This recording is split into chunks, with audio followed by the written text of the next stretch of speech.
ఈ నెల ప్రభు మనకిచ్చిన వాగ్దానాన్ని చదువుకుందాం. యెషయా గ్రంథం 60వ అధ్యాయం 19 ఆ తదుపరి 20 వాక్యాన్ని కూడా చదువుదాం. ఈ నెల వాగ్దానం 60-19 యెషయా గ్రంథం 60వ అధ్యాయం 19వ వాక్య భాగాన్ని ఒకసారి గట్టిగా చదువుదాం.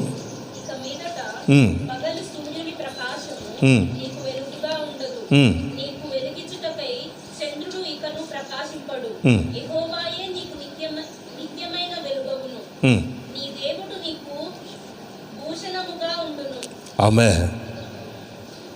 20 కూడా చదువునానా.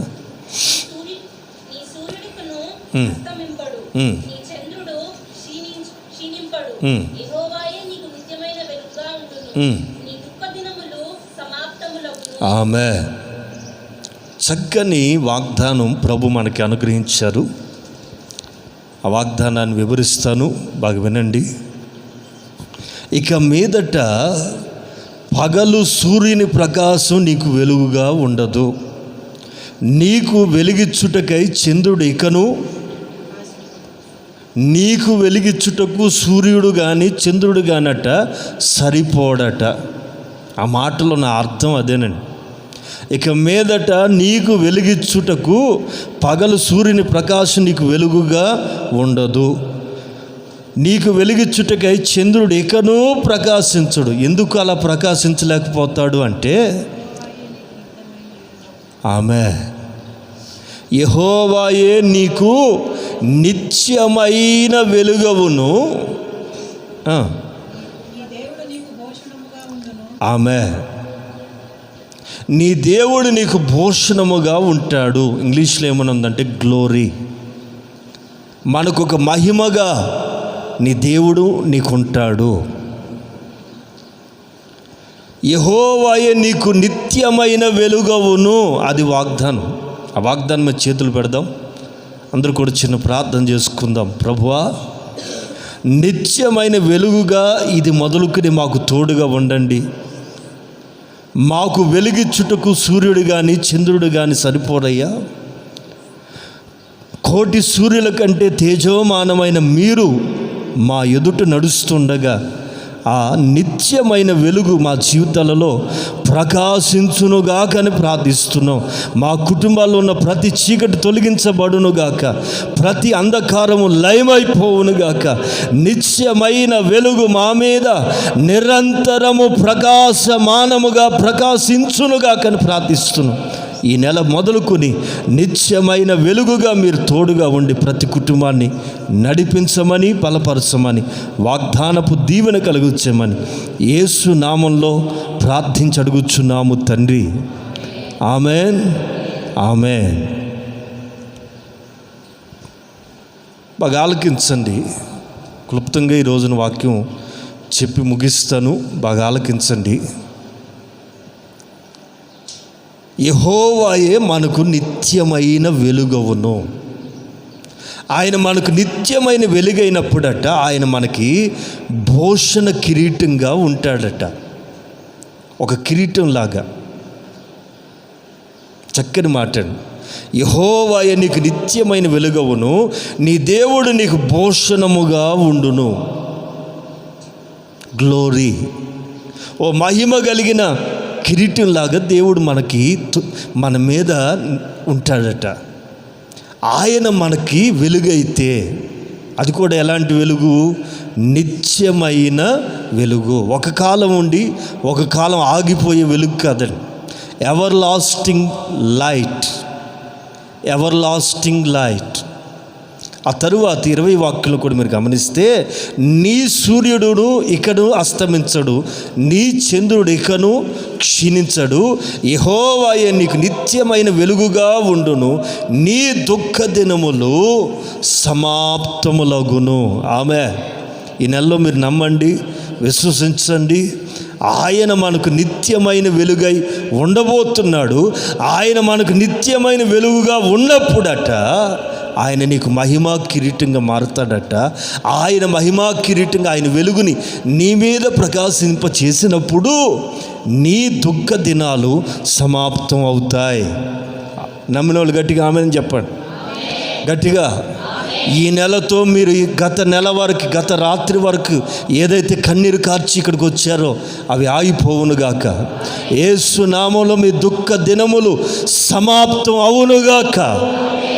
ఆమేన్. ప్రియులారా, కన్నీరు ఎక్కువ కాలం ఉండదు, దుఃఖము నిట్టూర్పు ఎక్కువ దినాలు ఉండవు.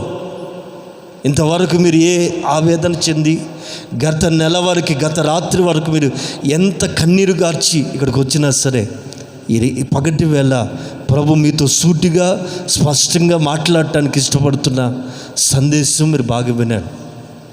ఆయన నీకు నిత్యమై వెలుగై ఉన్నప్పుడు భూషణంగా ఉంటాడు, నీ దుఃఖ దినాలు సమాప్తం అవుతాయి. ఆమె 60వ అధ్యాయం మొదటి 2 మాటలు కూడా మీరు గమనిస్తే,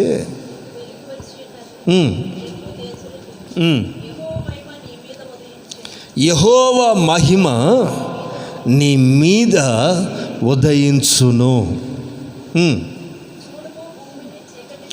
చూడండి, భూమి మీద చీకటి కమ్ముతుంది, జనాల్ని కఠినమైన చీకటి కమ్ముతుంది.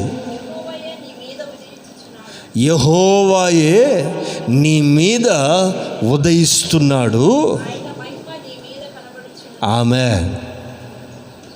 నీ మీద యెహోవా మహిమ కనబడునుగాక. ఆమేన్.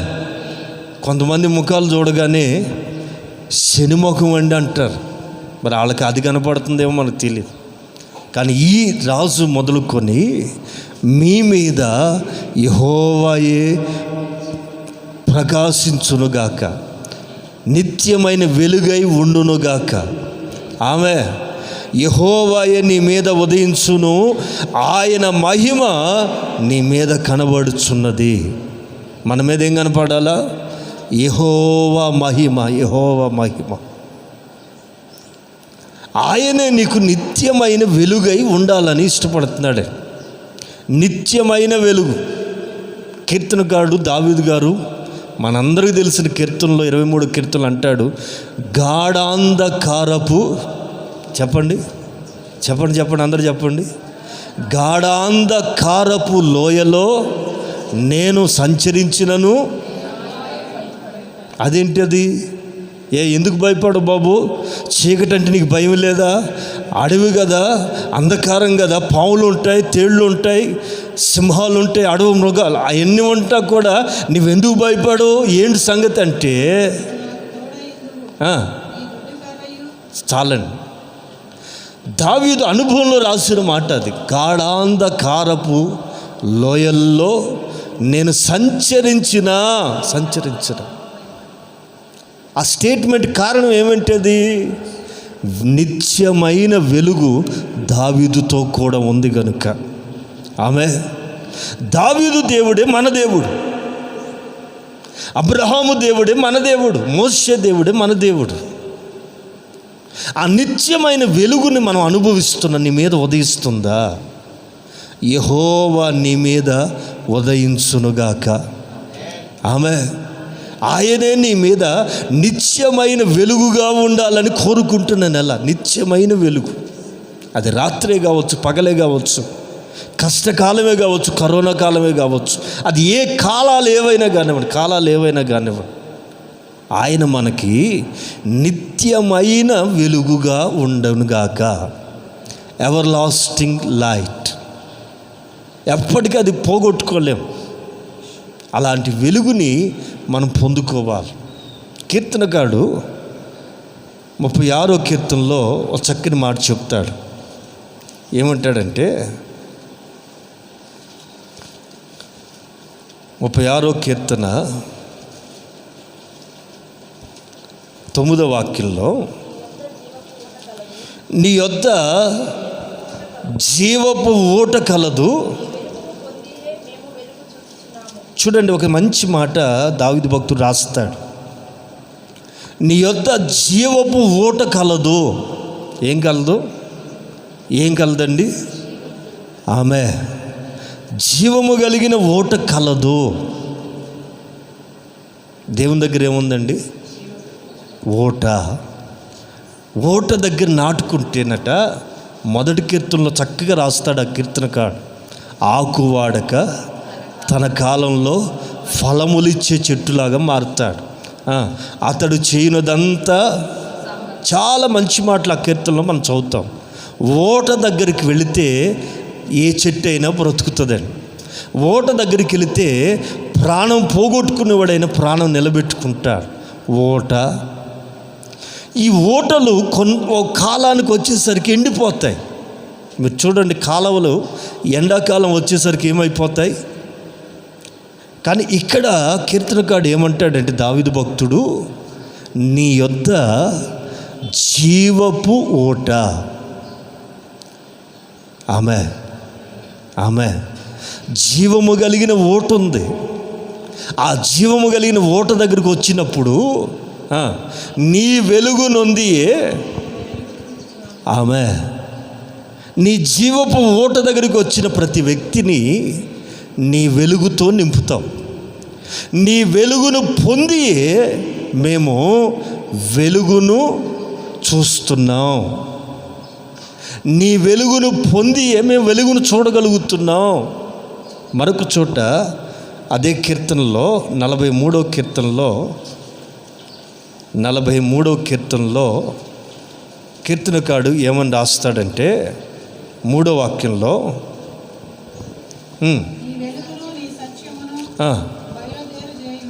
కీర్తనకాడు ఇక్కడ కూడా ఏమంటాడంటే, అయ్యా నీ వెలుగును నీ సత్యాన్ని ఏమంటున్నాడండి, నీ వెలుగును నీ సత్యాన్ని బయలుతెర చేయి.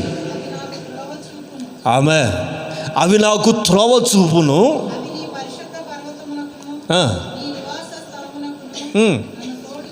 హల్లెలూయా అండర్లైన్ చేద్దామా? ఇక్కడ కీర్తనకాడు చక్కని, అయ్యా నీ వెలుగును నీ సత్యాన్ని బయలుదేర చేయి, బయటికి పంపించు, నాకు అనుగ్రహించు, బయలుదేర చెయ్యి. అవి నాకు త్రోవ చూపును.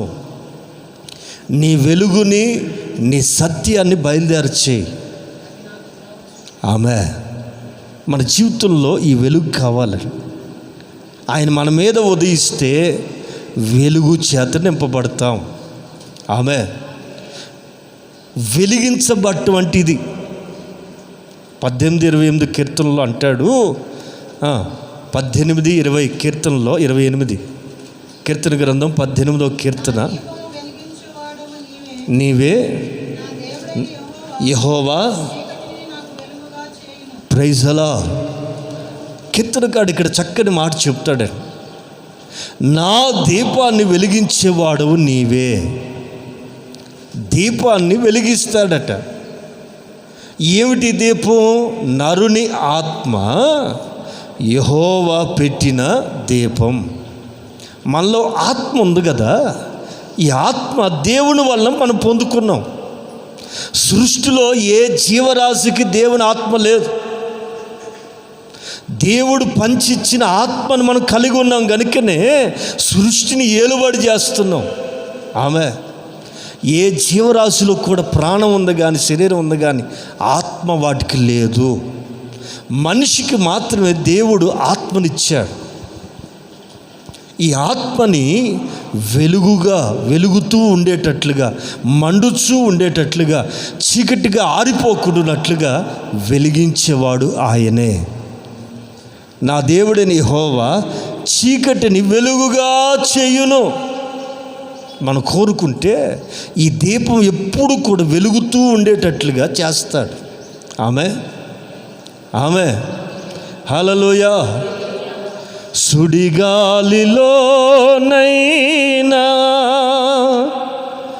జడివానలోనైనా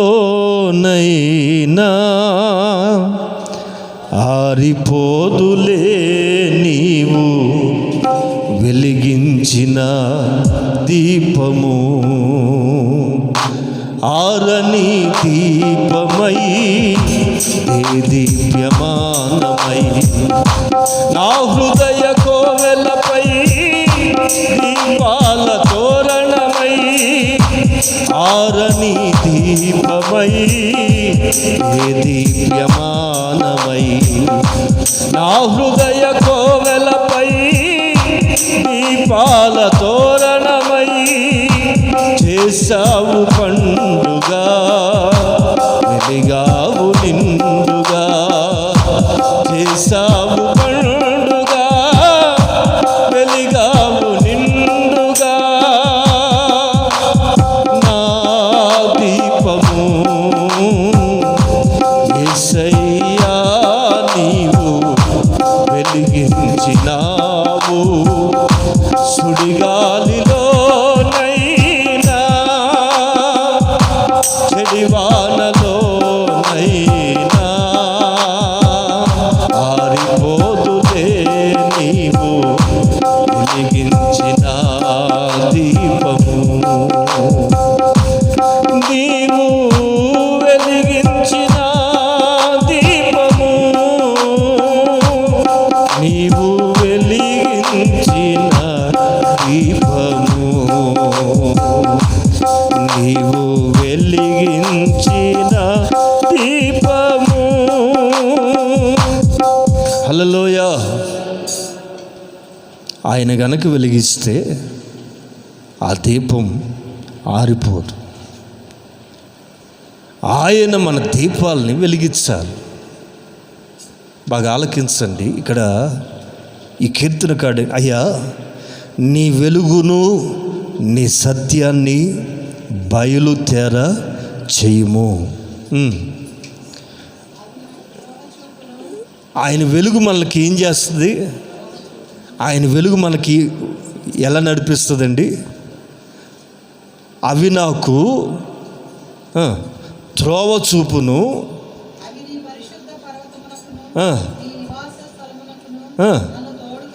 ప్రైజ్ ది లార్డ్. యెహోవా నీ మీద నిత్యమైన వెలుగుగా ఉంటే నీవు ఎలా నడిపించబడాలో ఆ త్రోవలో నిన్ను నడిపిస్తాడు. ప్రతి వ్యక్తి పట్ల దేవునికి ఒక ఆలోచన ఉంటుంది. నీవు కన్నీళ్ళ మధ్యలో కుమిలిపోతూ ఉంటే ఆయన చూస్తూ ఆనందించే దేవుడు కాదు. ఆ కన్నీళ్ళలోంచి విడిపించి క్షేమకరమైన దినాల్లోకి నడిపించడానికి ఆయన కోరుకుంటున్నాడు. అందుకే చీకటి మయముగా ఉన్న నీ బ్రతుకుల్లో, కన్నీళ్ళు మయముగా ఉన్నటువంటి మీ కుటుంబాల్లో ఒక వెలుగు ఉదయింపచేసి ఆయనే నీకు నిత్యమైన వెలుగుగా ఉండాలని కోరుకుంటున్న నెల ఈ నెల. ఆమె ఆయన మనకు వెలుగై ఉంటే నీకు త్రోవ చూపిస్తాడు. అంత మాత్రం కాదండి, ఆ నిత్యమైన వెలుగట నీ పరిశుద్ధ పర్వతమునకును నీ నివాస స్థలములకును నన్ను తోడుకుని వచ్చును. ఆయన వెలుగు మనల్ని నడిపిస్తే, ఆయన మనకు నిత్యమైన వెలుగుగా ఉన్నట్లయితే మనం ఎక్కడికి నడిపించబడతాం? ఏమండి, ఎక్కడికి నడిపించబడతాం? పరిశుద్ధ పర్వతానికి, నీవు నివసించే స్థలానికి. ఆమె మన కోరిక ఏమిటంటే పరిశుద్ధ స్థలం మీద నిలబడా. మన కోరిక ఏమిటంటే ఆయనుండు చోట మనం ఉండాలి. అక్కడికి వెళ్ళాలంటే ఒక వెలుగు మన మీద ఉండాలి, ఒక వెలుగు మనల్ని నడిపించాలి. ఆమె ఆ వెలుగు త్రోవ చూపిస్తుంది. ఏం చూపిస్తుంది? నిత్యమైన వెలుగు నీ మీద నిలిస్తే, ఆయన మనకు నిత్యమైన వెలుగై ఉంటే నీకు త్రోవ చూపించబడుతుంది. ఎటు తేల్చుకోని పరిస్థితుల్లో, నీ జీవితం ఎటు అర్థం కాని పరిస్థితుల మధ్యలో ఉన్నట్లయితే, భవిష్యత్తు కానరాని పరిస్థితులు నీవు ఉన్నట్లయితే, ఈ శుభవేళ ప్రభు మీతో మాట్లాడుతూ చెప్తున్న మాట, నీకు మార్గాన్ని చూపించే వెలుగుగా ఈ నెల మొదటి నుంచే నీ మీద నిలవాలని ఆయన కోరుకుంటున్న నెల. ఆమె ఆయన మన మీద నిలవబడితే, నిత్యమైన వెలుగు మన మీద నిలిస్తే త్రోవ చూపును. ఏం చూపిస్తాడండి? త్రోవ చూపిస్తాడు. మీకు ఒక ఉదాహరణ జ్ఞాపకం చేస్తాను. మోషే జీవితంలో 3 భాగాలు ఉన్నాయి. ఎన్ని భాగాలు? 3 భాగాలు. మొదటి 40 సంవత్సరాలు ఫరో ఇంట్లో పెరిగాడు. రాజకుమారుడుగా పెరిగాడు.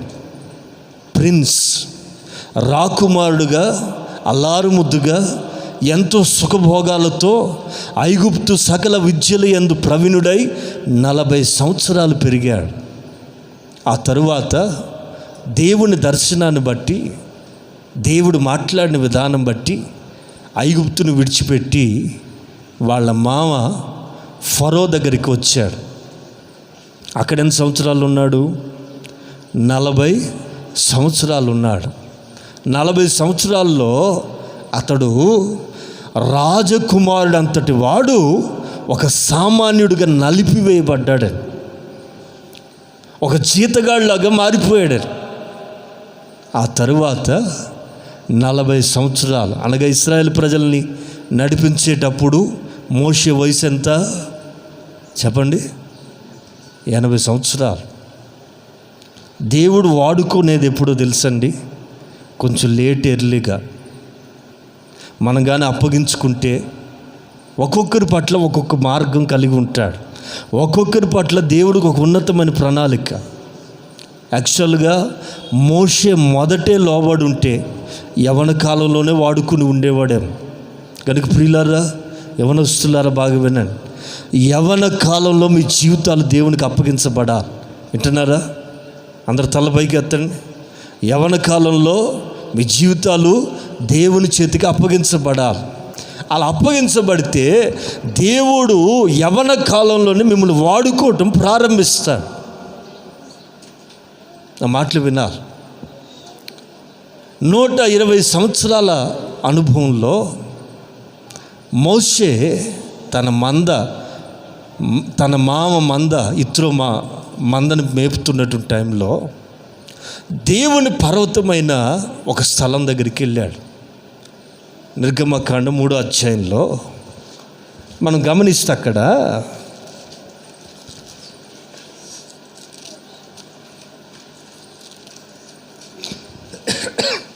3వ అధ్యాయం మొదటి నుంచి చదివితే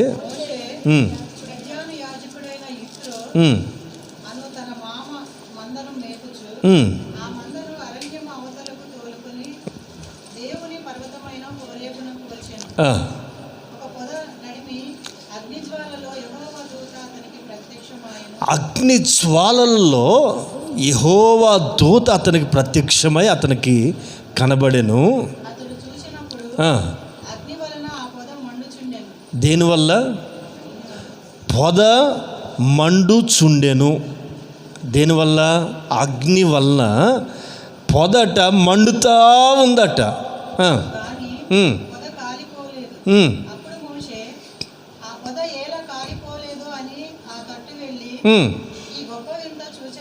గొప్ప వింత. బగబగబగమని అగ్ని ఆ పొదని కాలుస్తుంటే అగ్ని చేత పొద కాలిపోతుంది, కానీ అగ్ని చేత పొద మండిపోతుంది, కానీ పొద కాలట్లేదు. అంటే మీరు చెట్లు కాల్చేటప్పుడు మీరు చూస్తే అది మాడి బూడిదైపోయి ముక్కలై రాలిపోతుంది.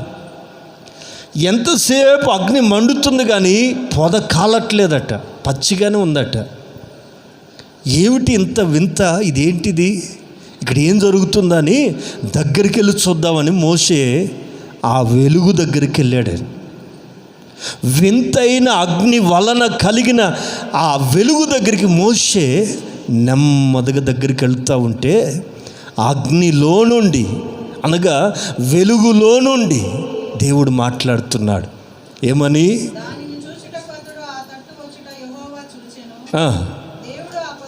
చూడండి, ఆ బిబ్లికల్ టెర్మినాలజీ మీరు గుర్తుపట్టాల.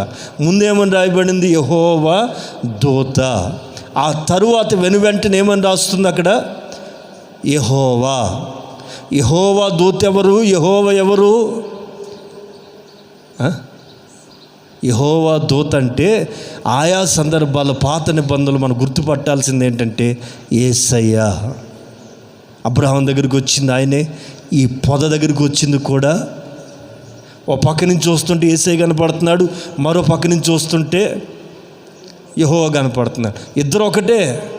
ఇక పరిశుద్ధాత్ముడు అప్పుడప్పుడు వచ్చేవాడు. పరలోకంలో ఇప్పుడు ఇద్దరే ఉన్నారు, మూడో వ్యక్తి కనపట్లే. ఎక్కడోకి పోయాడు? ఎక్కడున్నాడు?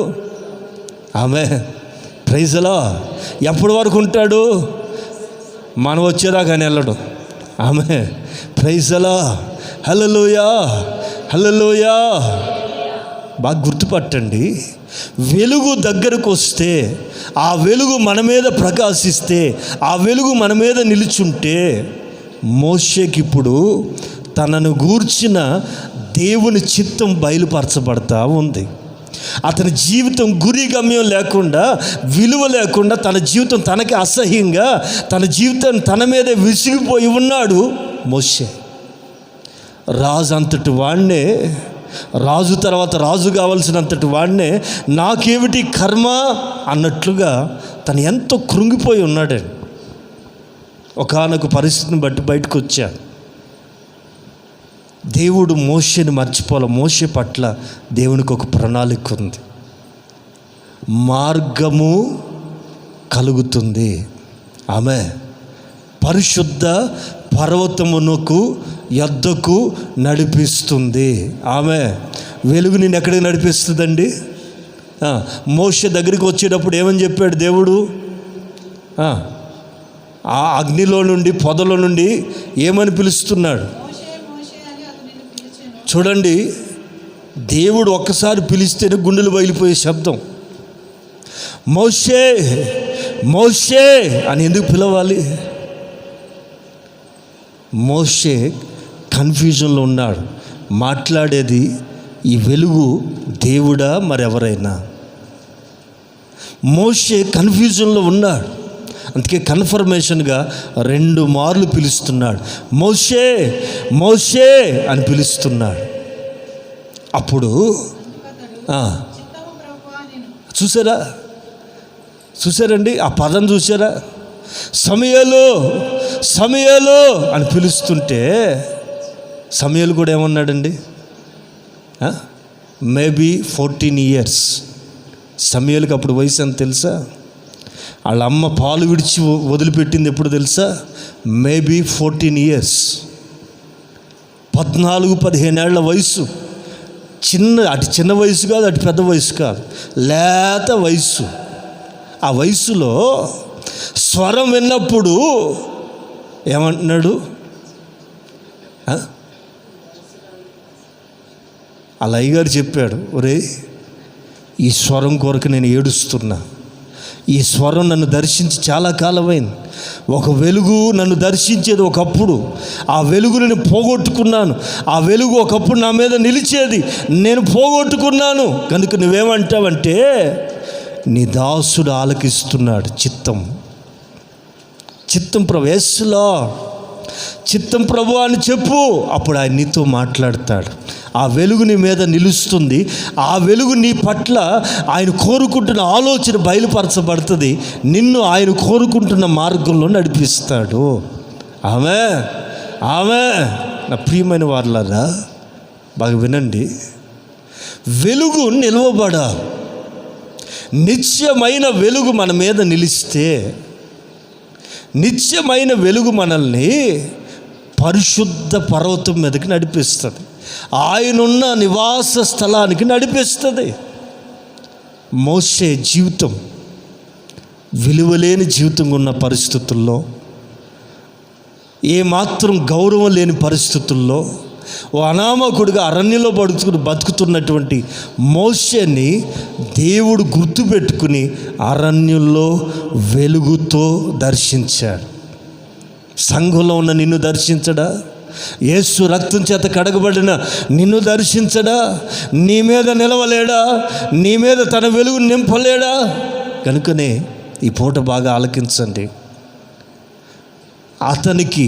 అతని పట్ల దేవుని ఉద్దేశం, దేవుని మార్గం మోషేకి ఆ వెలుగులో తెలియజేయబడింది. హల్లెలూయా, హల్లెలూయా.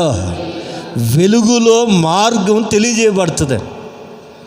కనుక మనం ఎప్పుడైనా సరే ఒక ఆలోచన, ఒక నిర్ణయం, ఒక కార్యం చేయాలంటే ఆ వెలుగు దగ్గరికి రావాలి. ఎక్కడికి రావాలి? దేవుని వెలుగు నిలిచే స్థలం దగ్గరికి రావాలి. ఆ వెలుగులో నేను నిలబడినప్పుడు నీకు మార్గం తెలియజేయబడుతుంది. పరిశుద్ధ పర్వతం మీదకి నడిపించబడతారు. ఆయన నివాసం ఉన్న స్థలానికి నిన్ను నడిపిస్తాడు. మోషేతో అంటాడు దేవుడు, నిన్ను విడిపించడానికి నడిపించడానికి పితరులతో వాగ్దానం చేయబడిన పాలు తేనెలు ప్రవహించే ఆ నివాస స్థలానికి నేను నడిపించడానికి వచ్చాను.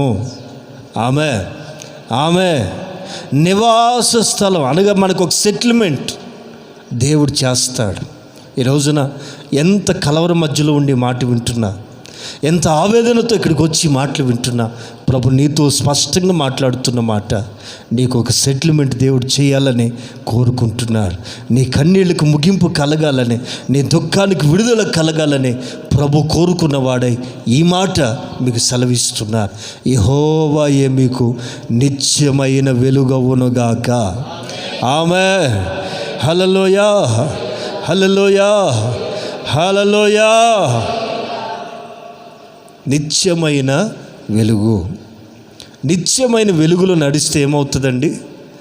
మార్గం తెరవబడుతుంది.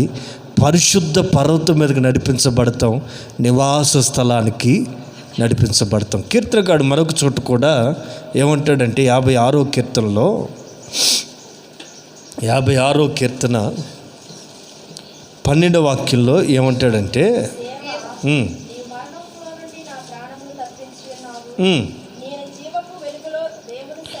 దేవా, నీవు మరణంలో నుండి నా ప్రాణాన్ని తప్పించి ఉన్నావు.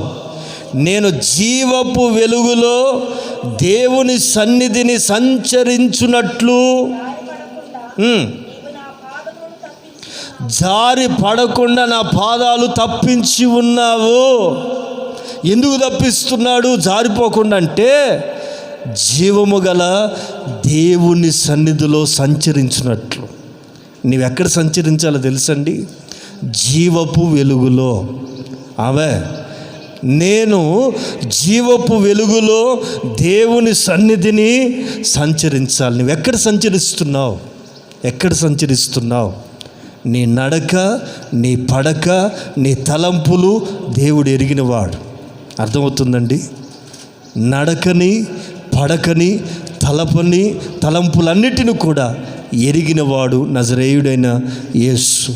ప్రియులారా, ఇక్కడ కీర్తనకాడు మంచి మాట చెప్తున్నాడు. అయ్యా, మరణంలో నుండి నన్ను తప్పించావు. ఎందుకొరకు అంటే, నా పాదాలు జారకుండా నువ్వు కాపాడుతున్నావు. ఏమిటి నీ ఉద్దేశం? ఏమిటి బాబు అంటే, జీవపు వెలుగులో దేవుని సన్నిధిని నువ్వు సంచరించాలి. జీవపు వెలుగులో నువ్వు నడవాలి. జీవము కలిగిన వెలుగు అది. నీ పాదాలు జారకుండా ఆయన కాపాడుతాడు. నువ్వు నడిస్తే నీ పాదాలు జారవు. నువ్వు జీవపు వెలుగులో నడుస్తున్నట్లయితే నీ పాదాలు తొట్టిల్లో. చాలామంది రోజున పడిపోయారు, చాలామంది వెనకబడిపోయారు, చాలామంది జారిపోయారు. కారణం ఏంటంటే, ఈ వెలుగులో నడవటానికి వాళ్ళకి ఇష్టం లేదు. జీవపు వెలుగులో నిలవబడటానికి వారికి అవకాశాలు లేవు. కనుకనే వాళ్ళు ఏమైపోయారంటే, వారి పాదాలు తొట్టిల్లిపోయాయి, జారిపోతూ ఉన్నారు. జీవపు వెలుగు చేత మనం నింపబడితే రెండో మేలేంటంటే, మన పాదాలు తొట్టిల్లకుండా ఆయన వెలుగులో, ఆయన సన్నిధిలో మనం సంచరించగలుగుతాం. అందరికీ ఆ కృప ఉండదు. అందరికీ ఆ కృప ఉండదే. ఇప్పుడు కయీను, హేబెల్ ఇద్దరు కూడా ఒకే మనసుతో బయలుదేరారు. కానీ కయీను మనసులో చేసుకున్న తీర్మానంలో తేడా వచ్చింది. కానీ హేబెలు మనసులో చేసుకున్న తీర్మానంలో తేడా రాలేదు. అతని తీర్మానం ఏదైతుందో అది క్రియల్లో చూపించాడు. కానీ కయీను అలా కాదండి. ఏదైతే తీర్మానం చేసుకున్నాడో క్రియల్లో నిరూపించుకోలేకపోయాడు. కనుక అతన్ని దేవుడు రిజెక్ట్ చేశాడు. తిరస్కరించడం మాత్రం కాదు, అతడు శపించబడ్డాడు. కారణం ఏంటంటే జీవపు వెలుగులో ఉన్నవాళ్ళు తరతరాల ఆశీర్వాదాన్ని పొందుతారు. జీవపు వెలుగులో నిలవబడగలిగితే మీ పాదాలు తొట్టిల్లవు. ఆయన ఒక నూతనమైన మార్గంలో, జీవపు మార్గంలో మనల్ని పరిశుద్ధ పర్వతం దగ్గరికి నడిపిస్తారు. ఆమె ఆమె 2 మాటలు చెప్తాను వినండి. మత్తయి సువార్తలో 5వ అధ్యాయంలో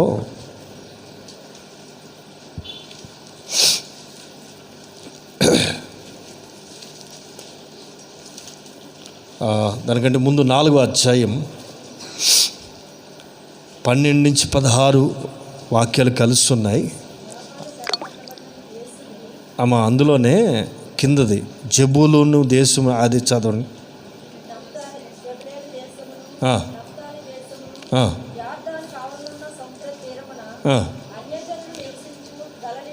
అన్యజనులు నివసించు గలిలయ,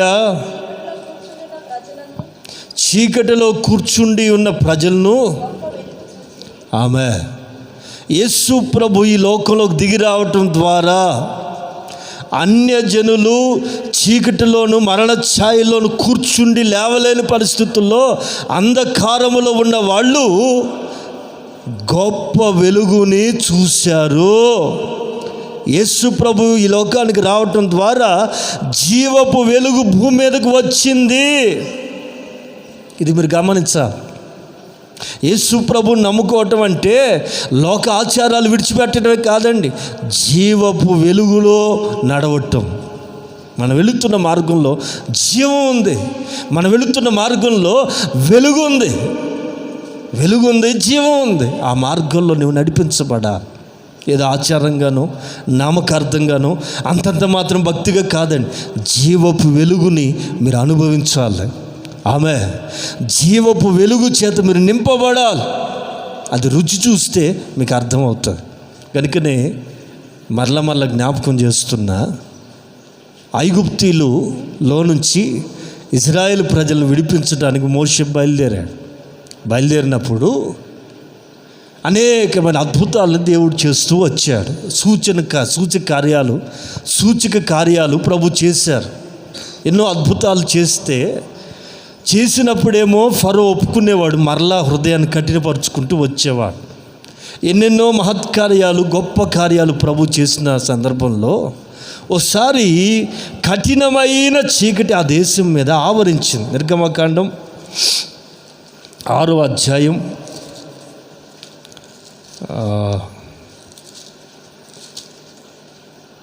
10వ అధ్యాయం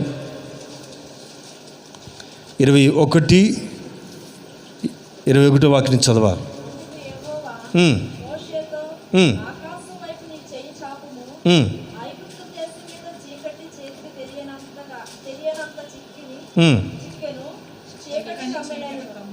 చిక్కని చీకటి కమ్మున నేను. చూడండి, దైవజనుడు ఆకాశం వైపు చెయ్యి ఎత్తినప్పుడు ఐగుప్తు దేశం అంతయు ఎన్ని రోజులట? ఒక్కరోజు ఒక్క పూట ఒక్కసారి చేయెత్తితే 3 రోజులు కఠినమైన చిక్కని చీకటట. ఎలాంటి చీకటి అది? మనకు ఒక రోజు తుఫాను పడితే అంతంత మాత్రం, కానీ ఐగుప్తులకు ఎలాంటి చీకటి వచ్చింది తెలుసండి? చిక్కని చీకటి. చిక్కటి పాలు కాదండి బాబు, ఎలాంటి చీకటి ఇది? చిక్కని చీకటట. ఇక అది ఎంత ఘోరంగా ఉందో తెలుసునా?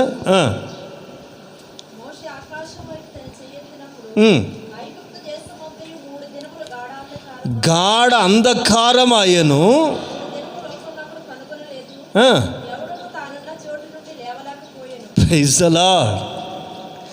ఎవడో లేవకుండా అక్కడే కూర్చున్నారంటే ఎందుకు వచ్చిన గొడవరా బాబు? ఎవరిని తడువులు ఆడట్లేదట. అంత చీకటికి భయపడిపోయారండి. చీకటిలో పక్కనేముందో తెలియదు, బయటికి వెళ్తే ఎక్కడ పడిపోతామో తెలీదు. వాళ్ళట 3 రోజులటండి ఎవరు కూడా కదలలేదట, అక్కడే కూర్చున్నారట 3 రోజులు. 3 రోజులు వాళ్ళకి చీకట్లో ఏమండి అన్వాంటెడ్ కర్ఫ్యూ, అదే లాక్డౌన్ అనుకుందాం. 3 రోజులు వాళ్ళకి ఫుల్ లాక్డౌన్. విన్నారా? కదలకుండా పడేసారు. ఆ 3 రోజులు ఇశ్రాయేలు గుడారాలు ఎలా ఉన్నాయి? అయితే అమ్మా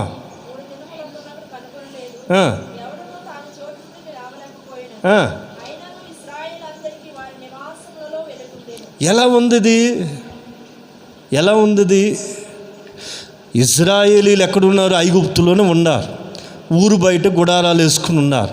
దేశం అంతా చీకటి కమ్మింది, ఇశ్రాయేలీల గుడారాల్లో మాత్రం వెలుగు ఉందట. కారణం, నిత్యమైన వెలుగు వాళ్ళ మీద నిలబడ్డాడు కనుక.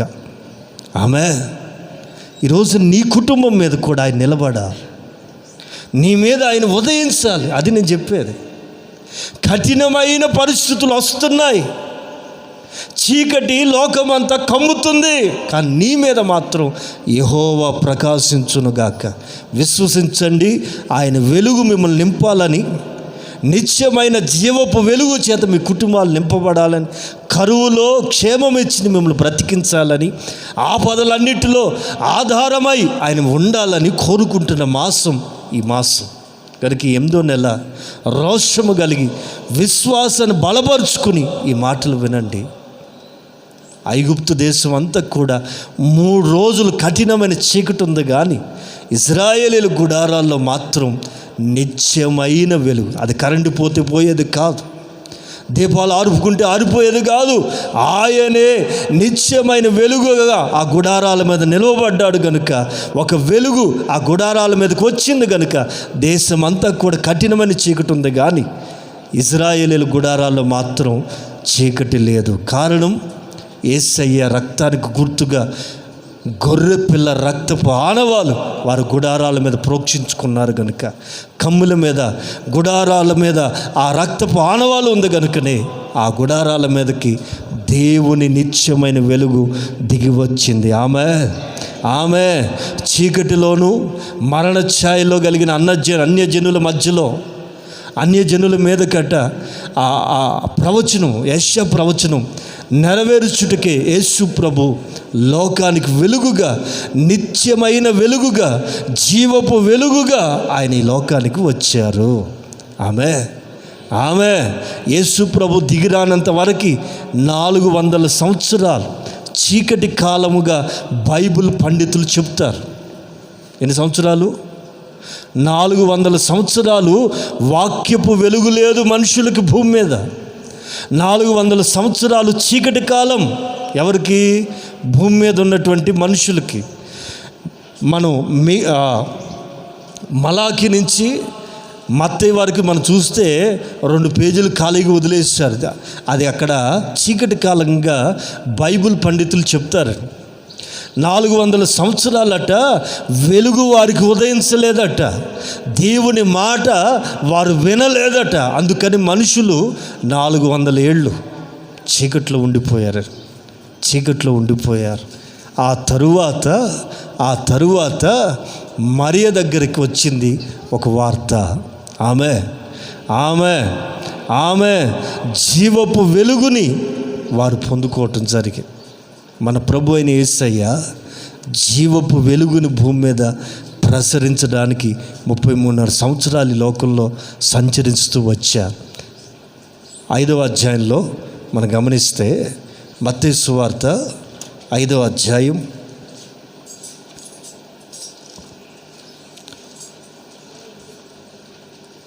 15-16 వాక్యాలు చదువుదాం.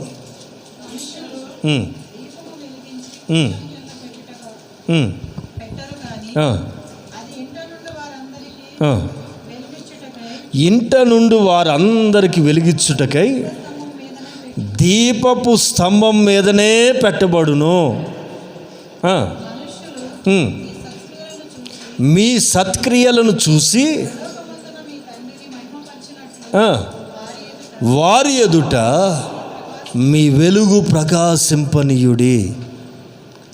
నిత్యమైన వెలుగు కనుక మనం పొందితే, నిత్యమైన వెలుగును కనుక మనం అనుభవిస్తున్నట్లయితే, ఈ వెలుగు దాచబడకూడదటండి, ప్రకాశించాలి. అంటే అర్థం ఏంటంటే, ఒక సువార్త పత్రికగా, ప్రభువుకు సాక్షిగా నీవు సాక్ష్యం ఎత్తబడేటట్టుగా, అందరు కనబడేటట్టుగా కనబడాలి. మాటలో కానీ, వస్త్రధారణలో కానీ, సమర్పణలో కానీ, అన్ని విషయాల్లో ప్రభుని మహిమపరిచేటట్లుగా, ప్రభు వెలుగును చూపించేటట్లుగా, యేసు ప్రభు నమ్ముకుంటే ఇలా ఉంటారా, ప్రభు నమ్ముకుంటే ఈ వెలుగు ఉంటుందా అని నీలో ఉన్న వెలుగును చూసి ప్రజలు ఆకర్షించబడేటట్లుగా, ఈ జీవపు వెలుగులోనికి చీకట్లో ఉన్న ప్రజలు నడిపించబడేటట్లుగా మనం దీపపు స్తంభం మీద పెట్టబడాలి. ఎక్కడ? ఎత్తైన సాక్ష్యం, ఉన్నతమైన విశ్వాసం, రహస్యపు జీవితం చేయాల్సిన అవసరం మనకు లేదు. ఎక్కడున్నా సరే సాక్షిగా మారగలిగితే మనుషులందరికీ కనబడినట్లుగా మన వెలుగు వారి ఎదుట ప్రకాశిస్తుంది. ఆమె హల్లెలూయా. యోహాను సువార్త 8వ అధ్యాయం, యోహాను సువార్త 8వ అధ్యాయం 12వ వాక్యం నుంచి కొన్ని మాటలు చదువుదాం. నేను లోకమునకు వెలుగును, నన్ను వెంబడించువాడు ఎందులో నడవడండి.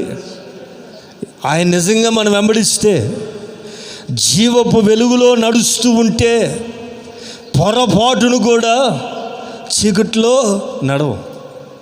మీకు మాట చెప్పనా, మొన్న ఓ పని మీద హౌసింగ్ బోర్డు వెళ్తే సినిమా హాల్ మీదకి వెళ్ళాల్సి వచ్చిందండి. వాటిని చూడగానే నాకు పాత రోజులు గుర్తొచ్చినాయి. ఒకప్పుడు ఇటు చుట్టూ తిరిగేవాడిని కదా అని ఆలోచిస్తుంటే గుండె జల్లుమంది. ఎందుకో తెలియదు, ఒళ్ళంతా గూస్ బంప్స్ వచ్చినాయి. అటు చూడగో ఇవా అని. నిజమే, ఒకప్పుడు లోకానికి దాసుని, ఇప్పుడు వెలుగుకి ఎస్. చీకటి క్రియలు అనేకం, చీకటి కార్యాలు అనేకం. వాటిలో నుంచి బయటకు వచ్చిన తర్వాత నిజంగా వెలుగులో నడిస్తే చీకట్లో మనం నడవలేం. నేను లోకానికి వెలుగుని, నన్ను వెంబడించేవాడు నడవక ప్రైజ్ ది లార్డ్. ఏ వెలుగు కలిగి ఉంటాడు? వెలుగులో నడిస్తే, వెలుగుని అనుభవిస్తే, యెహోవా కాంతి నీ మీద ఉదయిస్తే నీవు జీవపు వెలుగు కలిగి ఉంటావు. జీవము కలిగి ఉంటుందట వెలుగు. జీవం ఏం చేస్తుందంటే నిన్ను మరలా చీకట్లోకి వెళ్ళకుండా, మరలా మరణ పంచులోకి వెళ్ళకుండా నిన్ను జీవింప చేస్తుంది. జీవపు వెలుగు చేత నువ్వు నడవాలి. అందుకే ప్రభు చెప్తారు, నన్ను వెంబడించువాడు చీకట్లో నడవక జీవపు వెలుగు కలిగి ఉండును. Praise the lord. హల్లెలూయా. మీ వెలుగు ప్రకాశించాలి. కనుకనే మీ వెలుగుని దీపపు స్తంభం మీదకి తీసుకురావాలి. ఎక్కడ? మరుగై మన రహస్యంగా మనం బ్రతకాల్సిన అవసరం లేదు. నీవు నీ వెలుగుని ప్రజల మధ్యలో కనబడేటట్లుగా అనేకులు జీవపు మార్గంలోనికి, జీవపు వెలుగులోనికి నడిపించబడేటట్లుగా నీ సాక్ష్యం ఎత్తబడునుగాక. ఎక్కడికి వెళ్ళినా మీరేం చెప్పాలా? ప్రభు నమ్ముకున్న తర్వాత నువ్వు ఎలా మారావో, నీ జీవితంలో దేవుడు ఏం చేశాడో 1-2 మాటలు చెప్తే చాలండి. వారందరూ కూడా ఈ వెలుగుని రుచి చూస్తారు. ఎవరికి ఇష్టం ఉండదు చీకట్లో ఉండాలని, ఎవరికైనా ఇష్టం ఏమైనా ఉంటుంది వెలుగులో నడవాలని. కానీ రాలేని చీకట్లో బంధించబడి ఉన్నారు. కానీ నీవు చెప్పే ఈ వెలుగు జీవం కలిగినది కనుక వారి బంధకాలన్నిటిలోంచి విడిపించి నిత్య జీవములోనికి దాటిస్తుంది. అందుకే ప్రభువైన యేసుక్రీస్తు ఈ లోకానికి శరీరధారిగా వచ్చారు. ఆయన వచ్చినప్పుడు ఆయన గురించి ప్రవచించబడిన ప్రవచనపు లేఖనం ఏమిటంటే, చీకట్లోను మరణ ఛాయల్లో కలిగిన అన్య ప్రజలు గొప్ప వెలుగును చూచుచున్నారు. గొప్ప వెలుగును చూడగలుగుతూ ఉన్నారు. సువార్త గొప్ప వెలుగని మీరు చూడండి. ఎక్కడ సువార్త ప్రకటించబడుతుందో ఆ ఏరియాలన్నీ బాగుపడతాయి. ఎక్కడ సువార్త ప్రకటించబడుతుందో ఆ గ్రామాలు బాగుపడతాయి. ఎక్కడ సువార్త వెళ్ళదో అక్కడ అనాగరికం, అమాయకత్వం, భయంకరమైన పరిస్థితుల్లోకి వెళ్ళిపోతారు జనం. కారణం ఏంటంటే వెలుగిది. ఏంటండి ఇది? జీవపు వెలుగు. కొరింథీ 2వ పత్రిక 4వ అధ్యాయం. కొరింథీ 2వ పత్రిక 4వ అధ్యాయం 5వ వాక్యం చదువుదాం. దేవుడే తన మహిమను గూర్చిన జ్ఞానమును ఆమె హృదయాలలో ప్రకాశించాలి. అంధకారములో వెలుగు కలుగునుగాకని పలికిన దేవుడే. ఏ దేవుడు? ఇప్పుడు మన హృదయాల్లో ప్రకాశిస్తున్న వ్యక్తి ఎవరో తెలుసండి? ఆనాడు భూమిని సకల సృష్టిని కలుగునుగాకని పలికిన ఆ దేవుడే.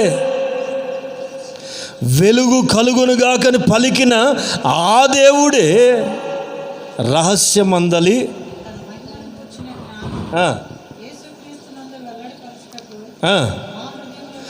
తన మహిమను గూర్చిన జ్ఞానం. ఎన్నరా, యేసయ్య రాకపోతే తండ్రిని గూర్చిన ఒక సంపూర్ణమైన గ్రహింపు మనకు కలిగేది కాదు. యేసయ్య తండ్రిని గూర్చి పూర్తిగా తెలియజేశాడు. అందుకే ఫైనల్గా చెప్తాడు, ఎవడైనను తండ్రి యొద్దకు రావాలంటే నా ద్వారా తప్ప ఎవడు కూడా తండ్రి దగ్గరికి రాలేరు. కారణం ఏంటంటే తండ్రిని గూర్చి మీకు పూర్తిగా ప్రకటించాను. అందుకే ఇక్కడ పౌలు గారు కూడా అదే చెప్తారు, తన మహిమను గూర్చిన జ్ఞానం వెల్లడిపరచుటకు ఆమె తన మహిమను గూర్చిన జ్ఞానం వెల్లడిపరచుటకు మా హృదయాలలో ఆయన ప్రకాశించాడు. ఆ జీవపు వెలుగు హృదయంలో ప్రకాశించాలి. హృదయం ఒకప్పుడు చీకటికి నిలయం, హృదయం లోకానికి దాసోహం, హృదయం భయంకరమైన లోక ఆశలకు నిలయమై ఒకప్పుడు ఉండొచ్చు. కానీ ఇప్పుడైతే ప్రభు నమ్ముకున్న తర్వాత, రక్షణ పొందిన తర్వాత, పరిశుద్ధులు అని పిలువబడుతున్న తర్వాత ఈ హృదయంలో తండ్రిని గూర్చిన ఆయన గూర్చిన తన మహిమను గూర్చిన జ్ఞానం యేసుక్రీస్తునందు వెల్లడిపరచుటకు మన హృదయాల్లో ప్రకాశించునుగాక. ఇప్పుడు మన హృదయాలు ఎలా ఉండాలా? ప్రకాశిస్తుండాలి. అందుకే యేసుప్రభు వారు పలుమార్లు చెప్తారు, మీ దీపములు మండుచుండనివ్వండి, మీ దీపములు ప్రకాశించుచుండనివ్వండి, ఆరిపోనివ్వకండి. మీ దీపాలు మండుచుండాలి, ప్రకాశిస్తూ ఉండాలి. ఆయన మహిమను గూర్చిన జ్ఞానం మనలో ప్రకాశించునుగాక. ఆయన మహిమ, అదే చెప్తున్నాను, మన వాగ్దానం అదే. 60:19 యెషయా గ్రంథంలో ఆ మూలవాక్యానికి వెళ్ళి చదువుకుందాం.